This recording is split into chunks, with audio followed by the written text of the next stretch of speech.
ঠাকুর শ্রী রামকৃষ্ণ বলছেন, ব্যাকুল না হলে তাকে দেখা যায় না।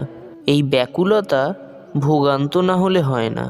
যারা কামিনী কাঞ্চনের মধ্যে আছে, ভোগান্ত হয় নাই, তাদের ব্যাকুলতা আসে না। ওদেশের হৃদয়ের ছেলে সমস্ত দিন আমার কাছে থাকতো।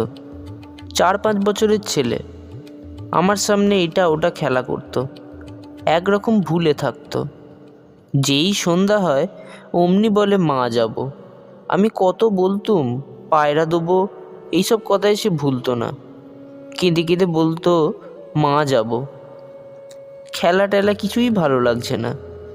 আমি তার অবস্থা দেখে কাঁদতুম। এই বালকের মতো ঈশ্বরের জন্য কান্না, এই ব্যাকুলতা, আর খেলা খাওয়া কিছুই ভালো লাগে না।